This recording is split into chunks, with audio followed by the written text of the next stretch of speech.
नमस्कार, आप देख रहे हैं डीडी न्यूज। रक्षा मंत्री राजनाथ सिंह भारतीय उद्योग परिसंघ वार्षिक व्यापार शिखर सम्मेलन 2025 के उद्घाटन सत्र को कर रहे हैं संबोधित। आइए सुनते हैं। भारत के साथ जुड़ाव महसूस करती है पीओके में। कुछ गिने चुने ही हैं जिन्हें भटकाया गया है, गुमराह किया गया है। पीओके में रहने वाले हमारे इन भाइयों की स्थिति कुछ ऐसी ही है जैसे वीर योद्धा महाराणा प्रताप के छोटे भाई शक्ति सिंह की थी। मैं फिर से दोहराना चाहूंगा, पीओके में रहने वाले हमारे इन भाइयों की स्थिति कुछ ऐसी ही है जैसे वीर योद्धा महाराणा प्रताप के छोटे भाई शक्ति सिंह की थी। छोटे भाई शक्ति सिंह के अलग हो जाने पर भी बड़े भाई महाराणा प्रताप का विश्वास अपने छोटे भाई के प्रति बना रहता है और वह बड़े विश्वास के साथ कहते हैं कि तब कुपंथ को छोड़ सुपथ पर स्वयं चला आएगा, मेरा ही भाई है मुझसे दूर कहां जाएगा।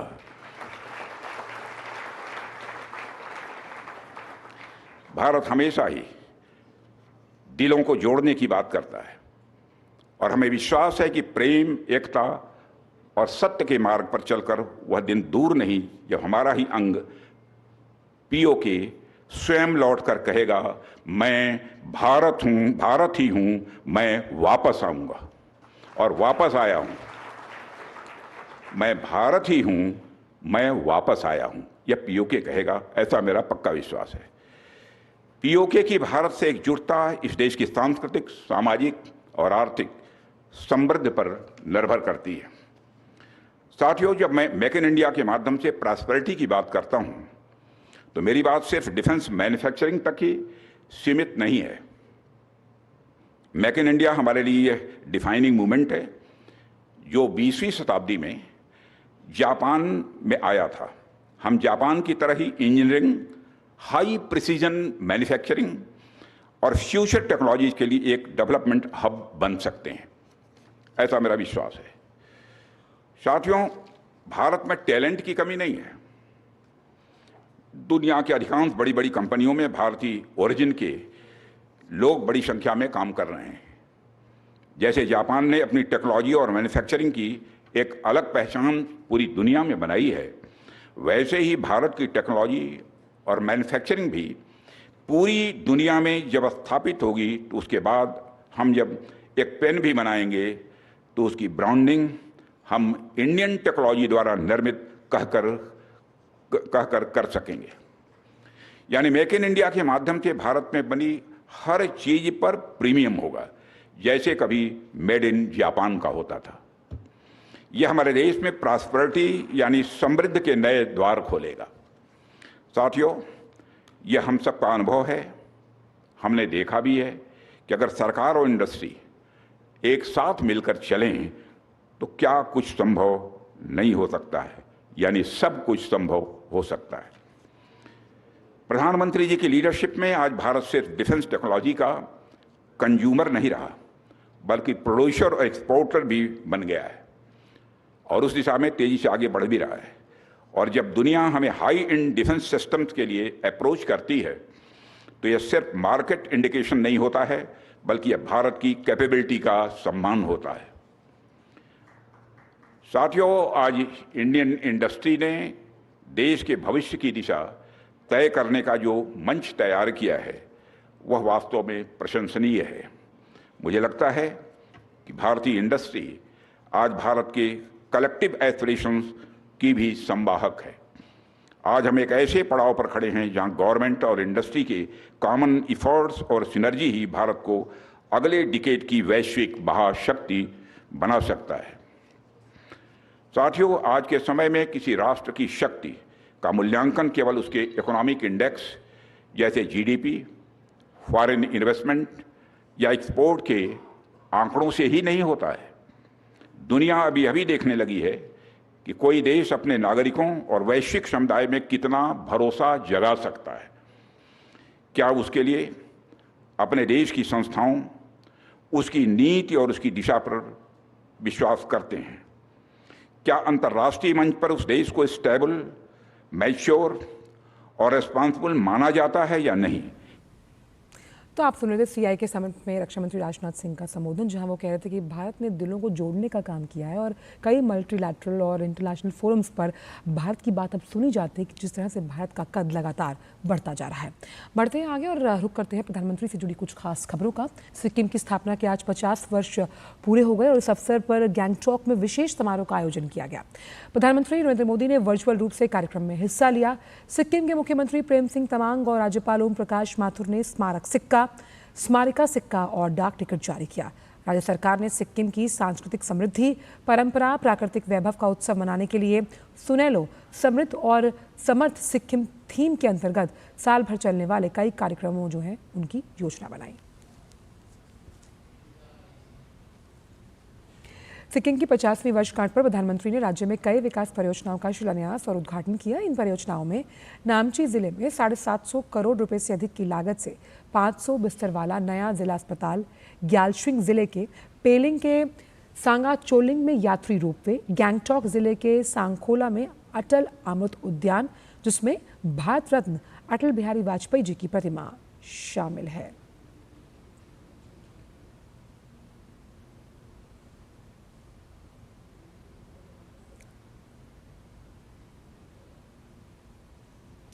प्रधानमंत्री ने इस मौके पर पाकिस्तान और आतंकवाद का जिक्र किया। उन्होंने कहा कि पहलगाम हमले के जवाब में ऑपरेशन सिंदूर ने करारा जवाब दिया है। प्रधानमंत्री ने कहा कि आज पूरी दुनिया देख रही है, भारत पहले से कहीं एकजुट है। आज पूरी दुनिया देख रही है कि भारत पहले से कहीं ज्यादा एकजुट है। हमने एकजुट होकर आतंकियों और उनके सरपरस्तों को साफ संदेश दिया है। उन्होंने हमारे बेटियों के माथे से सिंदूर पोंछकर उनका जीना हराम कर दिया। हमने आतंकियों को ऑपरेशन सिंदूर से करारा जवाब दिया है। साथियों, आतंकी अड्डे तबाह होने से बौखलाकर पाकिस्तान ने हमारे नागरिकों और सैनिकों पर हमले की कोशिश की, लेकिन उसमें भी पाकिस्तान की पोल ही खुल गई और हमने उनके कई एयरबेस को तबाह करके दिखा दिया कि भारत कब क्या कर सकता है। प्रधानमंत्री ने सिक्किम में शुरू हो रहे विकास प्रोजेक्ट्स के लिए बधाई दी और कहा कि सिक्किम सहित पूरा नॉर्थ ईस्ट भारत की विकास गाथा का चमकता हुआ अध्याय है।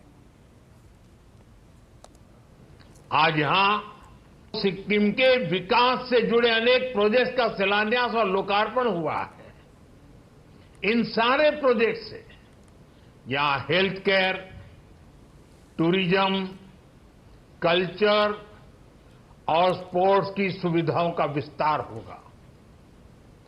मैं आप सभी को इन सारे प्रोजेक्ट्स के लिए ढेर सारी बधाई देता हूं। साथियों, सिक्किम समेत पूरा नॉर्थ ईस्ट नए भारत की विकास गाथा एक चमकता अध्याय बन रहा है। प्रधानमंत्री ने कहा कि सिक्किम सिर्फ हिल स्टेशन नहीं, ग्लोबल टूरिज्म बने। प्रधानमंत्री ने कहा कि सिक्किम की धरोहर पर भारत नहीं, पूरी दुनिया को गर्व है। हर राज्य को अपने यहां एक ऐसा टूरिस्ट डेस्टिनेशन डेवलप करना चाहिए जो इंटरनेशनल लेवल पर अपनी पहचान बनाए। अब समय आ गया है, सिक्किम सिर्फ हिल स्टेशन नहीं, ग्लोबल टूरिज्म डेस्टिनेशन बने। सिक्किम के सामर्थ्य का कोई मुकाबला ही नहीं है। सिक्किम टूरिज्म का कंप्लीट पैकेज है। यहां प्रकृति भी है, अध्यात्म भी है, यहां झीलें हैं, झरने हैं, पहाड़ है और शांति की छाया में बसे बौद्ध मठ भी है। Kanchenjunga national park UNESCO world heritage site Sikkim की इस धरोहर पर सिर्फ भारत नहीं, पूरी दुनिया को गर्व है। और इसलिए लगातार सिक्किम के लिए कहा गया कि प्रगति जो कि उद्देश्य से मिलती है और वहीं प्रकृति विकास को बढ़ावा देती है। 50 वर्ष पूरे हुए सिक्किम की और कैसे पूरे देश को उसकी संस्कृति सभ्यता पर गर्व है। जिस तरह से प्रधानमंत्री ने कहा कि तमाम जो बड़ी बातें हैं जो प्रधानमंत्री ने अपने संबोधन में कही हैं, उसमें उन्होंने कहा कि कैसे भव्य दृश्य जो सिक्किम के हैं वो हमारे सामने हैं। और पहलगाम का जो हमला है, क्योंकि प्रधानमंत्री ने इस मंच का उपयोग पहलगाम के हमले के जिक्र से भी किया, वो मानवीयता की आत्मा पर बहुत बड़ा प्रहार था। साथ ही आतंकियों को ऑपरेशन सिंदूर से करारा जवाब मिला है। आतंकियों ने अनेक परिवारों की खुशियों को छीना, जिस पर करारा जवाब दिया गया। भारत अब पहले से ज़्यादा एकजुट हुआ है, एकता के परिचायक के रूप में विश्व के सामने आया। वहीं 2047 तक देश को विकसित बनाने के लक्ष्य पर भारत सरपट आगे दौड़ रहा है और 75 के पड़ाव पर कई नए हौसले, नई उमंगों के साथ हमें आगे बढ़ना है। यानी आर्थिक, सामरिक, राजनीतिक लिहाज से हमें 2047 तक देश को एक विकसित राष्ट्र बनाना है। संतुलित विकास देश को आगे लेकर जाने के लिए बेहद ज़रूरी है। यानी जो सपना विकसित भारत 2047 के लिए रखा गया, उसमें संतुलित विकास की ज़रूरत है, जिसमें सिक्किम समेत पूर्वोत्तर की विकास गाथा एक चमकता हुआ अध्याय है। पूर्वोत्तर के विकास के साथ पूरे भारत का विकास अहम है। इसके साथ ही पूर्वोत्तर की कनेक्टिविटी में बहुत बदलाव आया है। कई अन्य बड़ी बातें प्रधानमंत्री ने कही हैं और इस पर बात करने के लिए अश्विनी मिश्र इस वक्त हमारे साथ जुड़ गए हैं। अश्विनी, प्रधानमंत्री ने साफ तौर पर कहा कि जिस विकसित भारत 2047 की परिसंकल्पना हम कर रहे हैं, उसमें संतुलित विकास की ज़रूरत है और पूर्वोत्तर को अनदेखा नहीं किया जा सकता, क्योंकि पूर्वोत्तर एक चमकता हुआ अध्याय है, खासतौर पर सिक्किम आगे आने वाले सालों के लिए। निश्चित तौर से, और वही मैं आपको दृश्य भी दिखाऊंगा, प्रधानमंत्री नरेंद्र मोदी के संबोधन को भी बताऊंगा। हजारों की संख्या में लोग यहां पर मौजूद थे, पूरा स्टेडियम खचाखच भरा था। प्रधानमंत्री का बेहद गर्मजोशी से लोगों ने संबोधन सुना और अब यहां पर जो कार्यक्रम है, कल्चरल कार्यक्रम है, उसको प्रस्तुत किया जा रहा है। निश्चित तौर से अगर देखें तो सिक्किम ही नहीं, समूचा नॉर्थ ईस्ट जो है प्रधानमंत्री नरेंद्र मोदी की दूरदर्शी नीतियों के कारण मुख्यधारा में विकास के तो आया ही है। साथ ही अगर देखें तो भारत का सांस्कृतिक ही नहीं कहेंगे, आर्थिक प्रवेश द्वार भी दक्षिण पूर्व एशिया के लिए साबित हुआ है। निश्चित तरीके से आप देख सकते हैं कि किस तरीके से सिक्किम के इस स्थापना दिवस के मौके पर प्रधानमंत्री नरेंद्र मोदी जी को आना था। कुछ जो वेदर कंडीशंस के कारण वो यहाँ से सीधे नहीं पहुंच सके और उन्होंने वर्चुअली पूरे लोगों को संबोधित किया जो यहाँ पर स्टेडियम में मौजूद थे। पलजोर स्टेडियम आप देख सकते हैं कि किस तरीके से भारत भारतीयता की छटा बिखेर रहा है, यहाँ की सांस्कृतिक विरासत को बिखेर रहा है, यहाँ की समृद्धि को बिखेर रहा है। अगर सिक्किम की बात करें तो 5 दशकों में सिक्किम ने, चाहे वो साक्षरता की बात हो, चाहे प्रति व्यक्ति आय की बात हो, चाहे देश की सांस्कृतिक वैभव को और नॉर्थ ईस्ट के सांस्कृतिक समूचे संस्कृतियों और जनजातियों को आपस में हृदय स्थल में समेटे जाने की बात हो, उसमें सिक्किम ने सबसे बड़ा योगदान किया है। और प्रति व्यक्ति आय तो सबसे ज्यादा है ही है। साथ ही साथ सभी तरीके से शांतिपूर्ण सहअस्तित्व सभी जनजातियों का, सभी लोगों का, सभी समुदायों का, सभी धर्मों का, सभी संप्रदाय का यहाँ पर देखा जाता है। तो अपने आप में सिक्किम कहीं ना कहीं पूरे देश और दुनिया के लिए मिसाल है कि किस तरीके से शांति, समृद्धि, सामर्थ्य का प्रदर्शन किया जा सकता है, वो भी महज 50 वर्षों में। जबकि एकीकरण हुआ सिक्किम का 1975 में 16 मई को। तो प्रधानमंत्री नरेंद्र मोदी जी के संबोधन के बाद लोग जब ऑपरेशन सिंदूर का जिक्र आया तो तिरंगा हाथों में लिए लोग पूरा का पूरा स्टेडियम लहरा उठा। पूरी दुनिया ने देखा कि किस तरीके से ऑपरेशन सिंदूर में भारत के नए स्वरूप को और भारत के रौद्र रूप को भी दुनिया ने देखा है। किस तरीके से उभरते हुए नए भारत को दुनिया ने देखा है कि भारत 3 दिनों के अंदर आतंकवाद के आकाओं को घुटने पर ला देता है और साथ ही साथ पाकिस्तान को सीज फायर के लिए विवश कर देता है।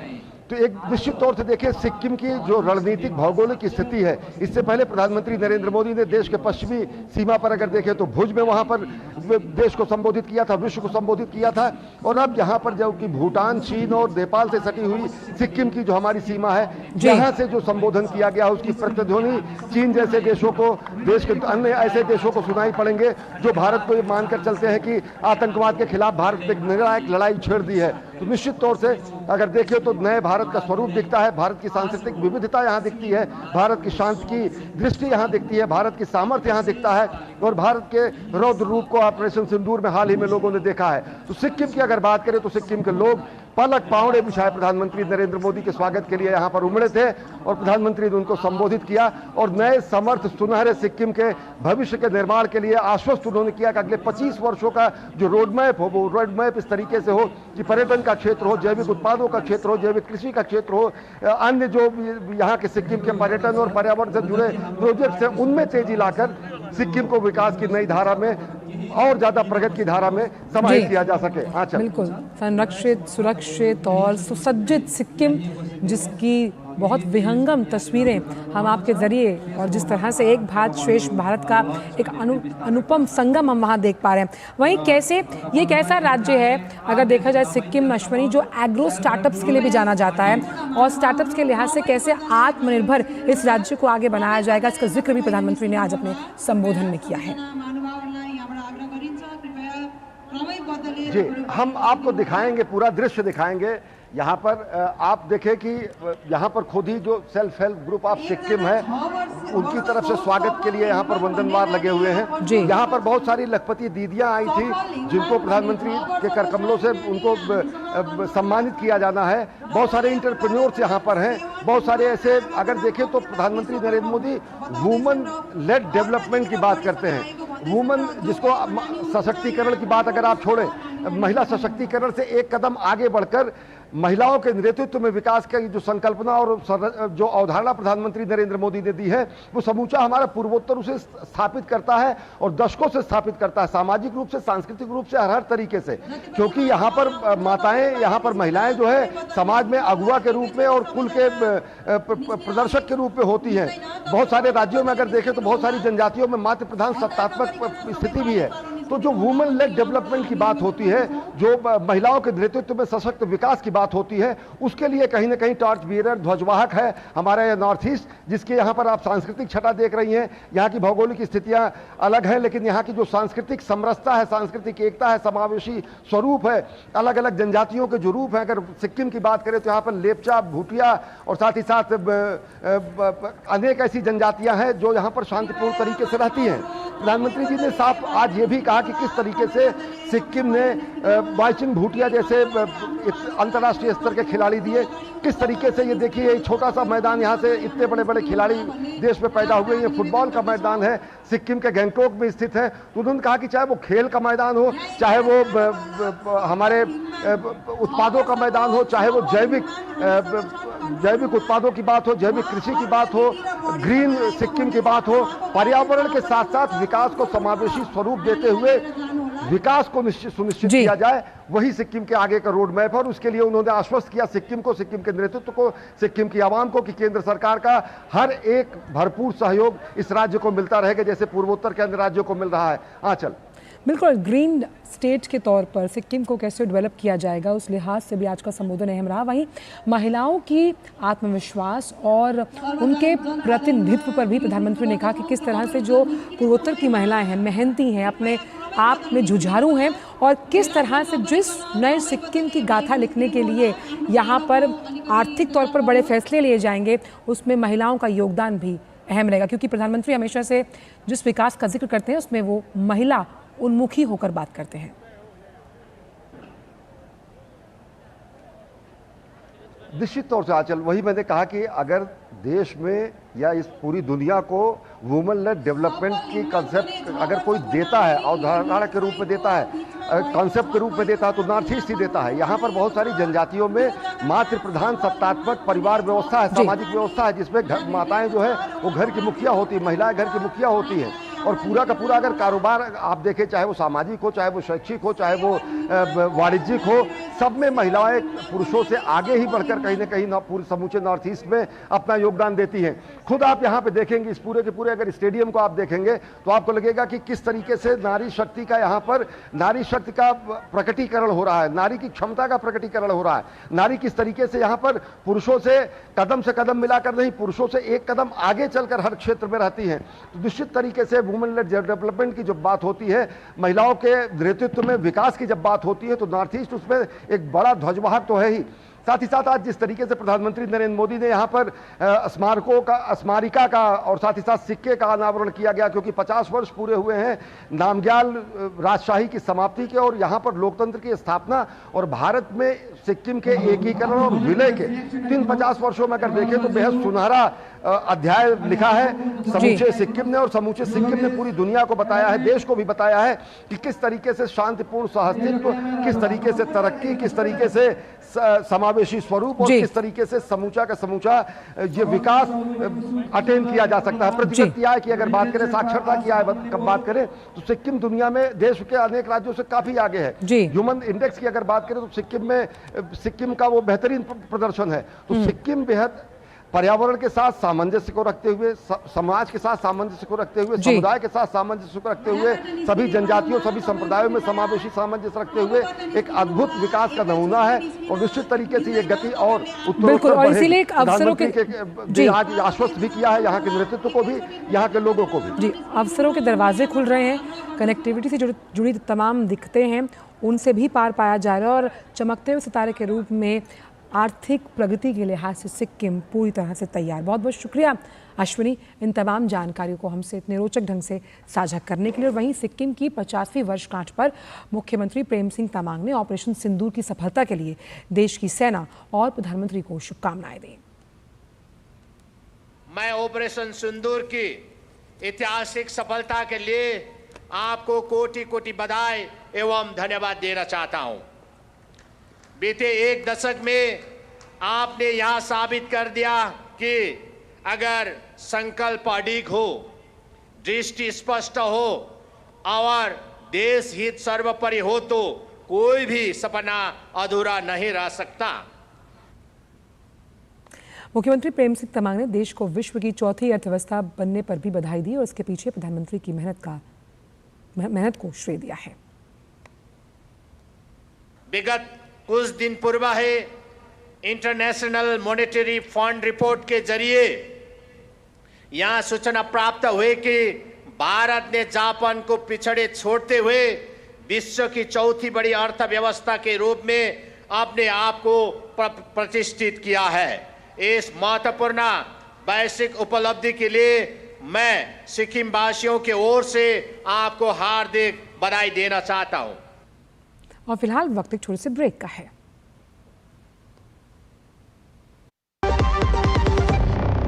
डॉक्टर दादू, ये प्रीमियम क्या होता है? बेटा प्रीमियम मतलब समझ लो पेट्रोल। जब तक कार में पेट्रोल है तब तक कार चलेगी, पेट्रोल खत्म कार स्टॉप।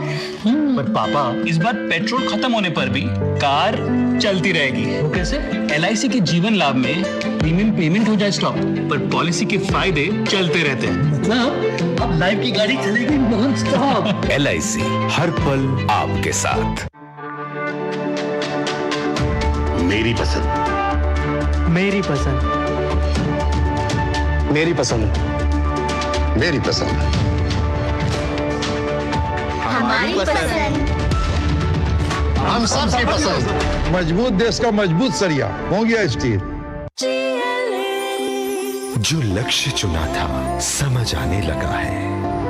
GLA यूनिवर्सिटी, उच्च लक्ष्य की निश्चित प्राप्ति।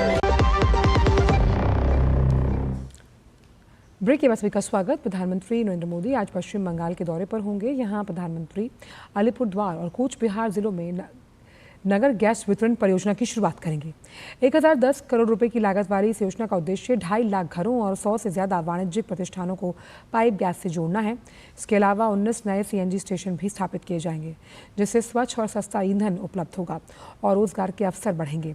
इसके बाद प्रधानमंत्री अलीपुरद्वार के परेड ग्राउंड में एक जनसभा को संबोधित करेंगे।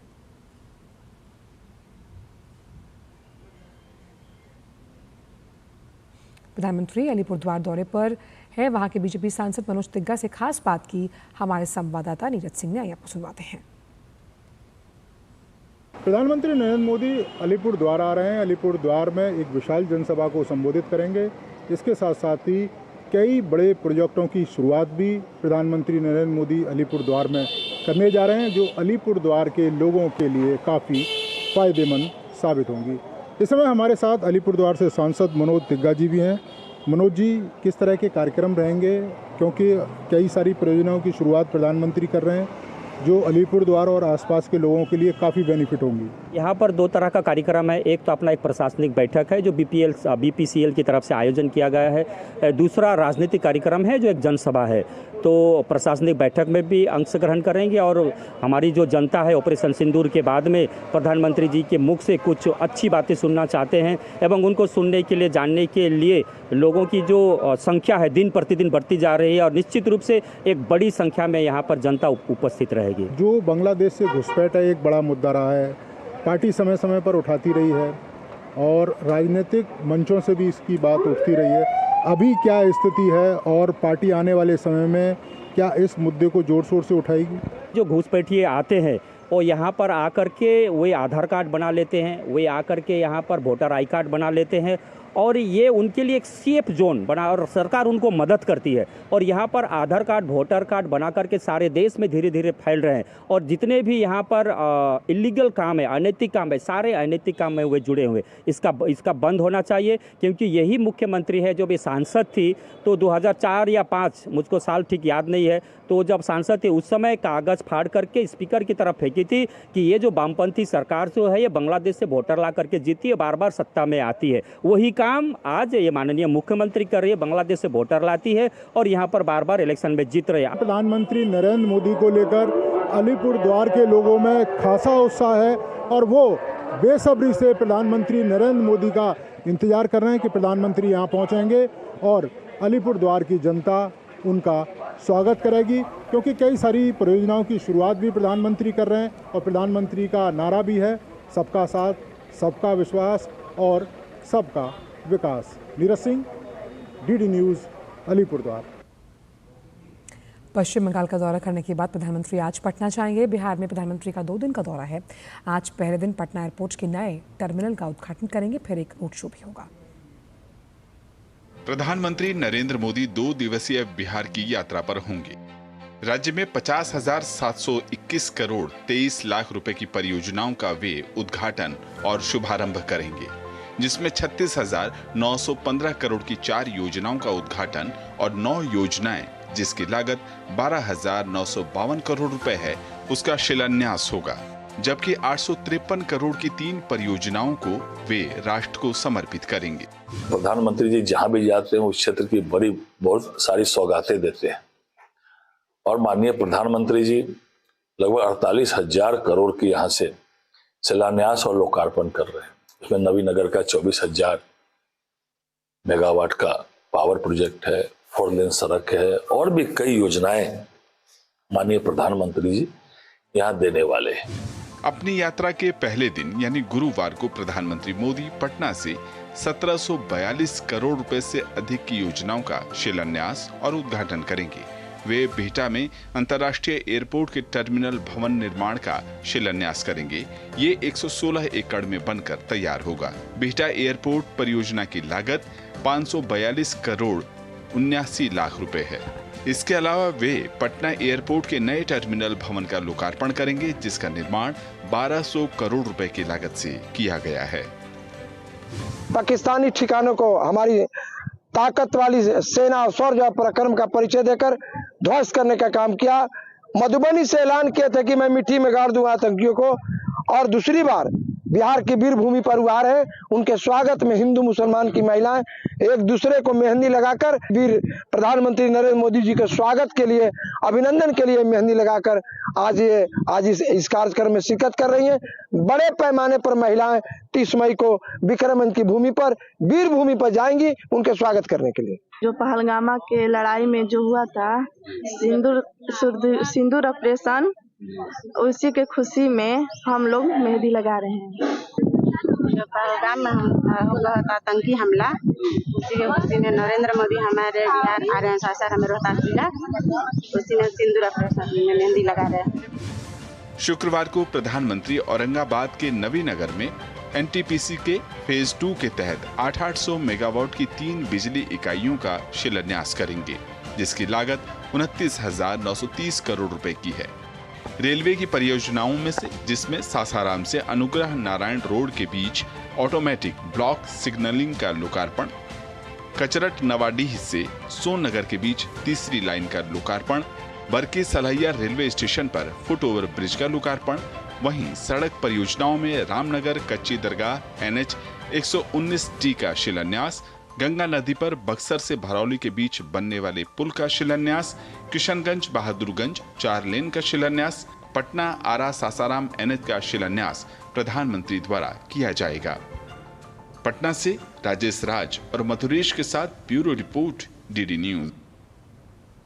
पटना एयरपोर्ट के यात्री टर्मिनल की बात करें तो ये नया टर्मिनल करीब 1200 करोड़ रुपए की लागत से बना है, जो प्रतिवर्ष 1 करोड़ यात्रियों को संभालने में सक्षम है। देखिए संवाददाता राजेश राज की खास रिपोर्ट।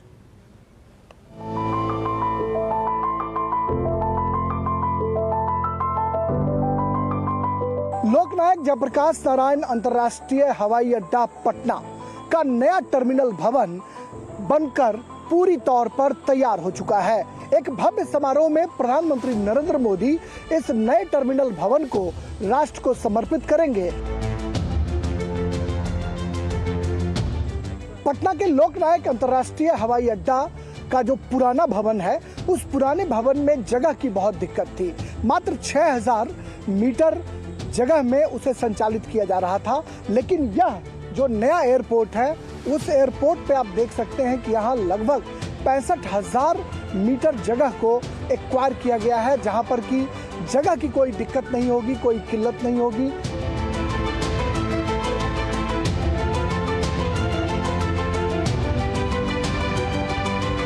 जो पुराना एयरपोर्ट था वहां सुविधाओं का बहुत अभाव था। मात्र 22 चेक इन काउंटर बनाए थे, जहां पर कि लोगों को भारी दिक्कतों का सामना करना पड़ता था।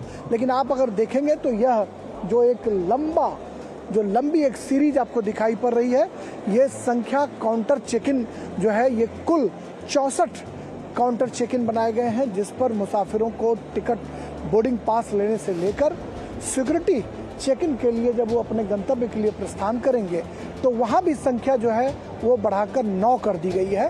पहले पुराने एयरपोर्ट में मात्र 5 सिक्योरिटी चेक इन की व्यवस्था थी, 9 सिक्योरिटी चेक इन की व्यवस्था की गई है।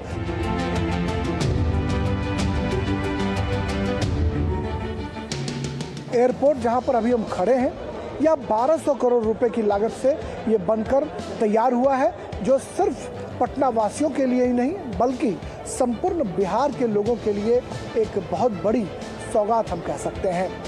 कैमरामैन कुमार जय के साथ पटना बिहार से मैं राजेश राज, DD न्यूज के लिए। कश्मीर में स्पेशल ऑपरेशन ग्रुप को एक बड़ी सफलता हासिल हुई। सुरक्षा बलों की त्वरित और रणनीतिक कार्रवाई के कारण 2 लश्कर हाइब्रिड आतंकवादियों इरफान बशीर और उजैर सलाम को सफलतापूर्वक पकड़ लिया गया। दरअसल आसपास के इलाके में आतंकवादियों की आवाजाही देखी गई। पुलिस को मिले खास इनपुट के बाद 44 RR और 178 BN CRPF के समन्वय से बस कुचन में एक कॉर्डन और सर्च ऑपरेशन शुरू हुआ, जिसके बाद ये सफलता मिली। इन आतंकियों के पास से 2 AK-56 राइफल, 4 मैगजीन, 102 राउंड कारतूस, 2 हैंड ग्रेनेड, 1 मोबाइल फोन समेत रोजमर्रा का सामान मिला है। गृहमंत्री अमित शाह आज से 2 दिन के जम्मू कश्मीर के दौरे पर होंगे। आज दौरे के पहले दिन वो जम्मू में सुरक्षा स्थिति की समीक्षा करेंगे। सुरक्षा एजेंसियों के साथ उच्च स्तरीय बैठक के दौरान हालिया आतंकी गतिविधियों और सीमा पार से हो रही घुसपैठ की कोशिशों को लेकर चर्चा की जाएगी। कल गृहमंत्री पुंछ का दौरा करेंगे। इस दौरान वो पाकिस्तान की गोलीबारी से प्रभावित क्षेत्रों में जाकर परिवारों से मिलेंगे। इस दौरान वो उनके हालात की जानकारी लेंगे और केंद्र सरकार की ओर से हर संभव मदद का भरोसा भी दिला सकेंगे। पिछले 2 महीनों के दौरान गृहमंत्री का जम्मू कश्मीर का तीसरा और ऑपरेशन सिंदूर के बाद ये पहला दौरा होगा। आज ओडिशा के पुरी में विकसित कृषि संकल्प अभियान की शुरुआत हुई। 15 दिनों के अभियान के दौरान केंद्रीय कृषि मंत्री करीब 20 राज्यों में प्रवास करेंगे। किसानों और वैज्ञानिकों का उत्साहवर्धन करने के साथ ही उनसे सीधा संवाद होगा। इस अभियान की शुरुआत से पहले केंद्रीय मंत्री शिवराज सिंह चौहान ने श्री जगन्नाथ मंदिर पहुंचकर दर्शन किए। उन्होंने कहा कि देश में अन्न के भंडार भरे हैं, किसानों की आय बढ़े, इसके लिए वो गांव-गांव निकल रहे हैं। वैज्ञानिक अब लैब में नहीं बैठेंगे बल्कि लैंड तक पहुंचेंगे। प्रधानमंत्री नरेंद्र मोदी जी के नेतृत्व में कृषि और किसान कल्याण की नीतियों के कारण आज देश का खाद्यान्न का भंडार भरपूर है। गेहूं, चावल, मक्का, सोयाबीन, मूंगफली रिकॉर्ड उत्पादन हुआ है। भारत के कृषि वैज्ञानिक जो 16,000 की संख्या पे है, अब लैब में नहीं बैठेंगे, आज लैब से लैंड की तरफ जाएंगे, मतलब गांव में किसानों के पास जाएंगे। विकसित कृषि संकल्प अभियान आज पुरी की इस पवित्र धरा से प्रारंभ हो रहा है। ओडिशा के सुंदरगढ़ जिले में पत्थर की खदान में सामग्री ले जा रहे एक वाहन से दिन दहाड़े करीब 5,000 किलोग्राम विस्फोटक लूट लिया गया। गोला बारूद गोदाम से लांगल काटा पत्थर खदान में ले जाया जा रहा था, तभी माओवादियों ने बंदूक की नोक पर खेप को रोक लिया। लूट के दौरान उन्होंने वाहन के चालक का अपहरण कर लिया। केंद्रीय रिजर्व पुलिस बल के सुरक्षा कर्मियों ने तुरंत इलाके की घेराबंदी की और तलाशी अभियान शुरू किया, जिसे सुरक्षा चिंताओं के कारण रात होने के बाद स्थगित कर दिया गया। ये पहली बार नहीं है जब इससे इलाके में ऐसी घटना हुई। 7 साल पहले भी इस तरह की लूट की घटना हुई थी, जब माओवादियों ने इसी स्थान से विस्फोटक लूटे थे। बाद में पुलिस ने चोरी की सामग्री को बरामद किया। हाल ही की घटना के मद्देनजर पुलिस और अर्धसैनिक बल हाई अलर्ट पर हैं।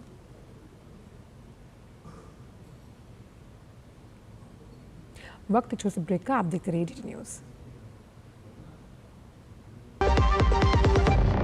यशस्वी प्रधानमंत्री नरेंद्र मोदी जी की प्रेरणा से मध्य प्रदेश के विजनरी मुख्यमंत्री डॉक्टर मोहन यादव के नेतृत्व में प्रदेश में देवी अहिल्या नारी सशक्तिकरण मिशन की शुरुआत की गई है, जिससे प्रदेश में महिलाएं स्वावलंबी और सशक्त बन रही हैं। इसी क्रम में सुशासन और नारी सशक्तिकरण की मिसाल लोक माता देवी अहिल्याबाई होलकर के 300वें जन्म जयंती वर्ष के अवसर पर 31 मई को भोपाल के जम्बूरी मैदान में लोक माता देवी अहिल्याबाई महिला सशक्तिकरण महासम्मेलन आयोजित किया जा रहा है, जिसे यशस्वी प्रधानमंत्री नरेंद्र मोदी जी द्वारा संबोधित किया जाएगा।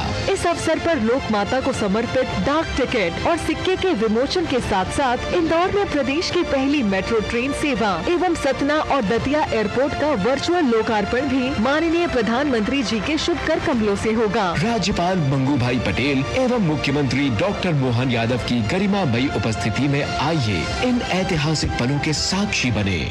जब धरती चीर कर निकलता है लोहे का पत्थर और मिलता है मोंगिया के जोश से, फिर तपता है, पिघलता है और बनता है फौलाद। अब होता है सरिया सारी खूबियों के साथ। मोंगिया स्टील, मजबूत देश का मजबूत सरिया। ब्रेक के बाद सभी का स्वागत। बढ़ते हैं आगे। पनामा ने आतंकवाद के खिलाफ भारत के साथ एकजुटता दिखाई। कांग्रेस सांसद शशि थरूर की अगुवाई में सर्वदलीय शिष्टमंडल ने पनामा सिटी में आतंकवाद के खिलाफ भारत का रुख स्पष्ट किया, साथ ही पाकिस्तान को बेनकाब भी। दल ने पनामा गणराज्य के राष्ट्रपति जोस राउल मुलिनो से मुलाकात की। इससे पहले दिन में प्रतिनिधिमंडल ने पनामा के विदेश मंत्री जेवियर मार्टिन्स आचा से मुलाकात की और उन्हें ऑपरेशन सिंदूर में मारे गए संयुक्त राष्ट्र द्वारा नामित आतंकवादियों के अंतिम संस्कार में शामिल पाकिस्तानी सेना के अधिकारियों की तस्वीरें दिखाईं। पनामा के विदेश मंत्री जेवियर मार्टिन्स आचा ने कहा कि आतंकवाद के मामले में हम भारत के साथ खड़े हैं, किसी भी तरह के आतंकवाद को बर्दाश्त नहीं कर सकते। पनामा के विदेश मंत्री ने कहा कि भारत दुनिया का सबसे बड़ा लोकतंत्र है जो सिद्धांतों को महत्व देता है और हम किसी भी तरह के आतंकवाद के खिलाफ मिलकर लड़ेंगे।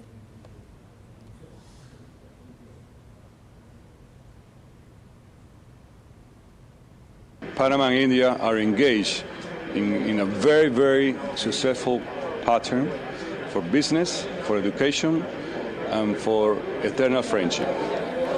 In regard to terrorism, we stand next to India. We cannot tolerate any kind of terrorism. We cannot tolerate countries sponsoring terrorism. We are a democratic country. India is the largest democracy in the world, which are values, principles, and we will fight against any kind of terrorism together.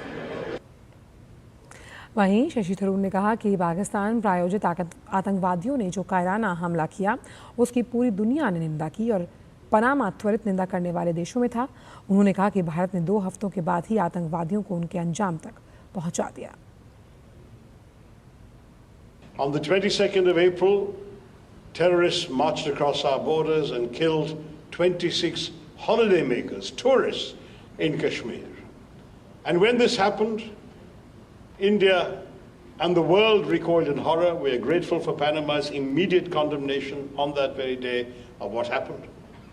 But when for 2 weeks nothing had been done by the country that had offered them safe haven to apprehend them or proceed against them and the basis from which they have emerged, India decided to act. And on the 7th of May, we struck 9 sites that were known to be the bases and headquarters of organizations proscribed by the United Nations Sanctions Committee Against Terrorism and also on the wanted list of the United States terror designated list. JDU सांसद संजय झा की अगुवाई में सर्वदलीय प्रतिनिधिमंडल ने Jakarta में think tank और शिक्षाविदों के साथ बातचीत में भाग लिया।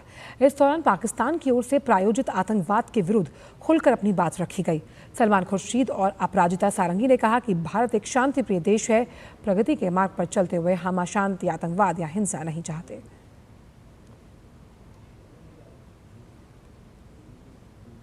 India has a united voice on very critical matters, both for the world and for India.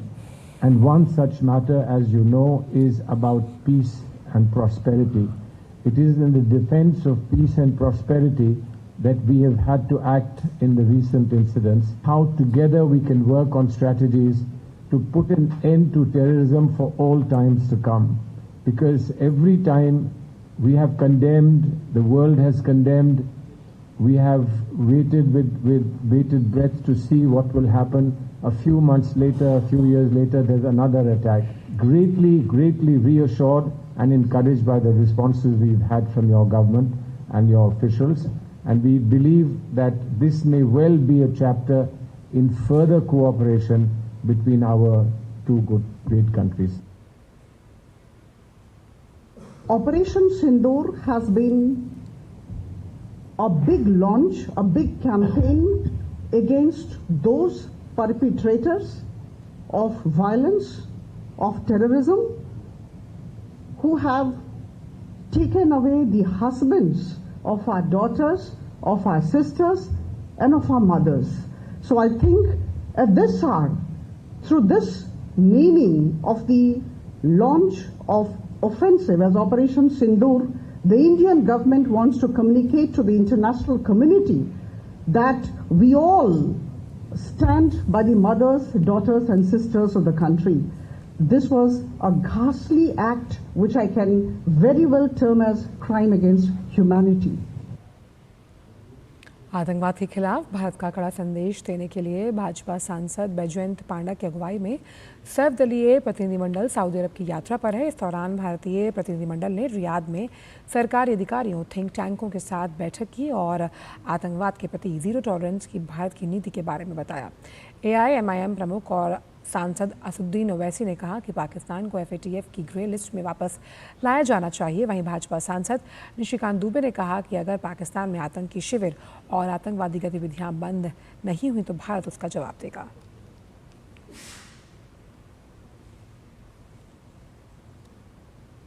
Saudi Arabia and India have a long relationship for centuries, and in recent years the relationship has got very, very strong. And Saudi Arabia has given its highest honors to our Honorable Prime Minister Modi ji and developed a very close rapport. Saudi Arabia has faced horrible terrorism in the past and has taken a very principled stand. And you know, Modi ji was here in Saudi Arabia when that horrific attack happened the terrorist attack in Pahalgam. And the joint statement issued by His Royal Highness the Crown Prince and from our side, the government of Saudi Arabia and India, strictly speaks against terrorism of any kind and all kind, and especially cross-border terrorism. Pakistan has the cheek to say all these things, so the best thing now which the Kingdom of Saudi Arabia, the Kuwait government and the Bahraini government, we have requested them when the delegation had met that they must ensure that Pakistan must be brought back in FATF grey list. That is where we will be able to control this terror financing of all these terrorist organizations. Saudi Arab हमारी चिंता से वाकिफ़ है। फिर हम एक think tank में गए, वो भी फॉरेन मिनिस्ट्री का है थिंक टैंक है, और सभी जगह ये बात है और हमने अपनी बातें स्पष्टता से कही कि आतंकी कैंप उनको बंद करने पड़ेंगे, आतंकवाद उनको बंद करना पड़ेगा। यदि वो आतंकवादी गतिविधियां करेंगे फ्यूचर में तो हम उसको रिटेलिएट करेंगे, और इसके अलावा हमारे पास कोई उपाय नहीं है। हमने सारे अच्छे काम जो है पाकिस्तान के साथ कर लिए हैं और इस बात को हमने बड़ी गंभीरता से कहा। वहीं डीएमके सांसद कनिमोई की अगुवाई में सर्वदलीय प्रतिनिधिमंडल ने ग्रीस में वहां के सांसद, प्रतिनिधि, मीडिया और समाज के कई महत्वपूर्ण व्यक्तियों के साथ मुलाकात की। कनिमोई ने कहा कि हम ग्रीस में लोगों को ये बताने में सक्षम रहे कि पाकिस्तान से सीमा पार आतंकवाद से भारत को नुकसान पहुंचा।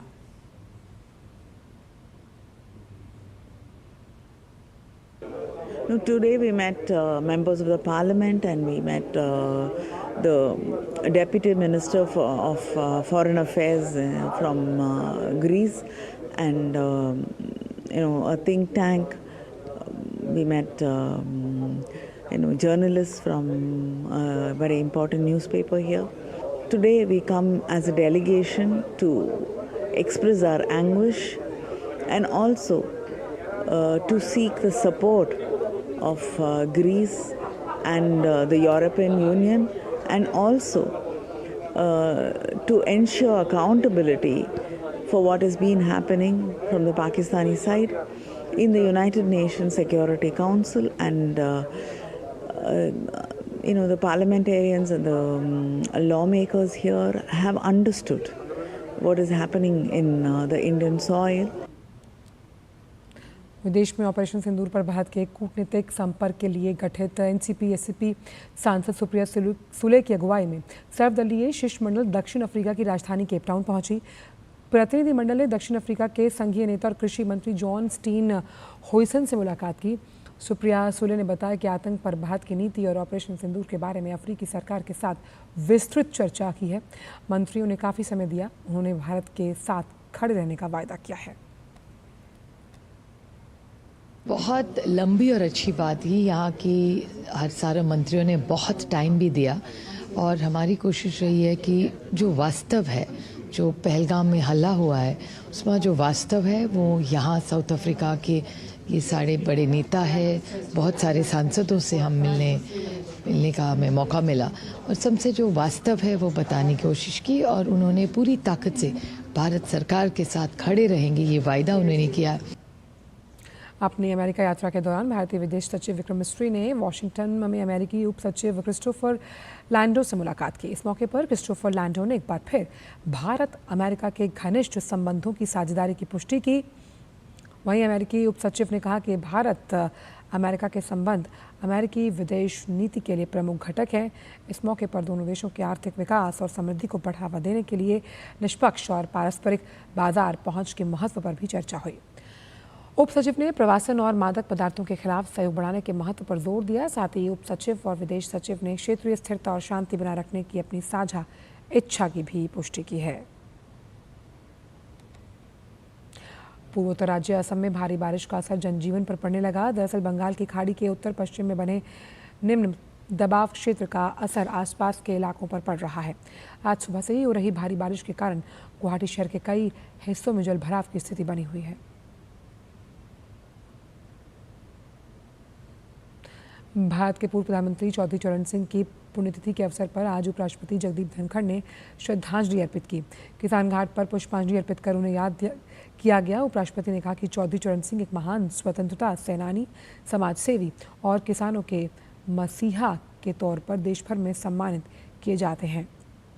राजनीतिक जीवन में ग्रामीण भारत और किसानों के उत्थान के लिए नीतियां बनाई और उन्हें लागू किया। चौधरी साहब का पूरा जीवन किसान और ग्रामीण को समर्पित रहा।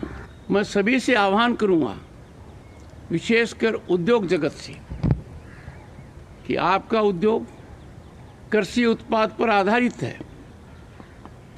आपकी अर्थव्यवस्था में उनका भारी योगदान है। ये अति आवश्यक है कि सामाजिक दायित्व का निर्वहन करते हुए आप ऐसा कदम उठाएं कि आप अपने आर्थिक लाभ अंश में किसान का भी हिस्सा रखें। नाविका सागर परिक्रमा 2 की 2 साहसी महिला नौसेना अधिकारी लेफ्टिनेंट कमांडर रूपा ए और लेफ्टिनेंट कमांडर दिलना के ने समूचे विश्व की नौकायान यात्रा को सफलतापूर्वक पूरा करने के बाद ये दोनों अधिकारी आज गोवा तट पर वापस लौटेंगी। उनके भव्य स्वागत के लिए मरमुगांव पोर्ट पर फ्लैगिंग सेरेमनी का आयोजन किया गया, जिसमें रक्षा मंत्री राजनाथ सिंह मुख्य अतिथि होंगे। आपको बताएं कि नाविका सागर परिक्रमा 2 की शुरुआत 2 अक्टूबर 2024 को गोवा स्थित नेवल ओशन सेलिंग नोड से हुई थी। टेस्ला के एशियाई संस्थापक एलन मस्क ने कहा कि ट्रंप प्रशासन के साथ उनका समय पूरा हो गया। उन्होंने जानकारी अपने social media platform x account पर दी। अमेरिकी राष्ट्रपति डोनाल्ड ट्रंप ने एलन मस्क को सरकारी खर्च कम करने की जिम्मेदारी दी थी। जब ट्रंप जनवरी में व्हाइट हाउस पहुंचे तब उन्होंने मस्क को नए सरकारी विभाग डिपार्टमेंट ऑफ गवर्नमेंट एफिशिएंसी की नेतृत्व करने के लिए उसे सौंपा। आज मस्क ने एक्स पर लिखा, विशेष सरकारी कर्मचारी के रूप में मेरा तय समय पूरा होने पर मैं राष्ट्रपति डोनाल्ड ट्रंप को धन्यवाद देना चाहता हूं कि उन्होंने मुझे फालतू खर्च कम करने का मौका दिया। उन्होंने कहा कि डॉज मिशन समय के साथ और भी मजबूत होता जाएगा और ये सरकार में एक आदत की तरह बनेगा।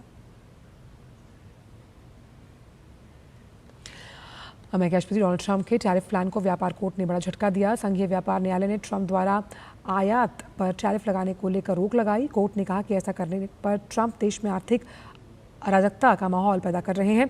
ट्रंप के द्वारा दुनिया के अधिकांश देशों पर टैरिफ लगाने के खिलाफ अंतर्राष्ट्रीय व्यापार न्यायालय में कम से कम 7 केस रजिस्टर किए गए। इसी मामले पर सुनवाई करते हुए न्यूयॉर्क स्थित कोर्ट की 3 जजों की बेंच ने टिप्पणी करते हुए कहा कि ट्रंप लगातार अपने अधिकारों की सीमा से बाहर जाकर फैसले ले रहे हैं। वो अमेरिकी व्यापार नीति को अपनी मर्जी से चला रहे हैं। कोर्ट ने 1977 से अंतर्राष्ट्रीय आपातकालीन आर्थिक शक्ति अधिनियम का जिक्र किया और कहा कि ट्रंप के द्वारा वैश्विक स्तर पर लगाया जा रहा टैरिफ प्रतिशोध की भावना से लगाया गया। ये IEEPA द्वारा राष्ट्रपति को दिए गए किसी भी अधिकार से अधिक है।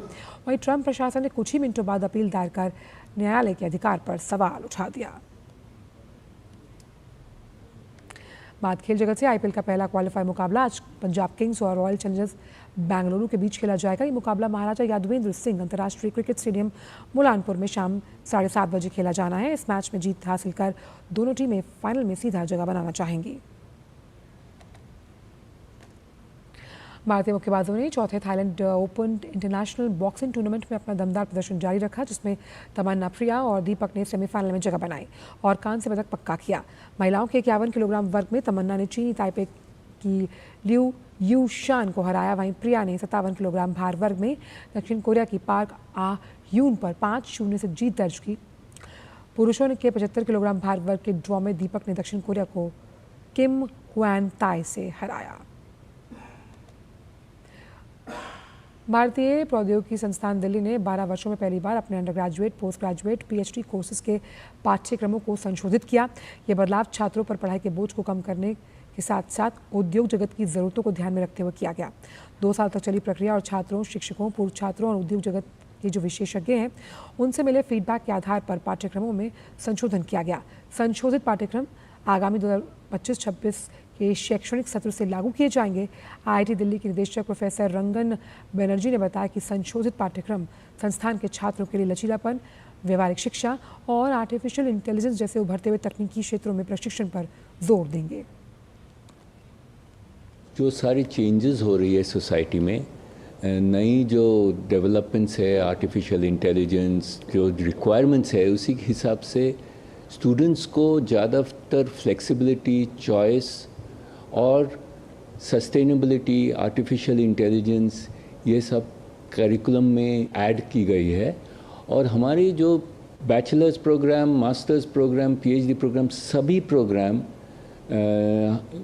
स्टूडेंट्स, फैकल्टी, एलुमनाई, इंडस्ट्री सभी की ओपिनियन ली गई है एग्जिस्टिंग प्रोग्राम्स पे। ग्लोबली क्या प्रोग्राम हो रही है ये सब देख के हमारे फ्यूचर रेडी ग्रेजुएट्स बनाने के लिए नई करिकुलम अभी जुलाई से शुरू हो जाएगी। फिलहाल समाचारों में इतना ही। दीजिए इजाज़त। नमस्कार।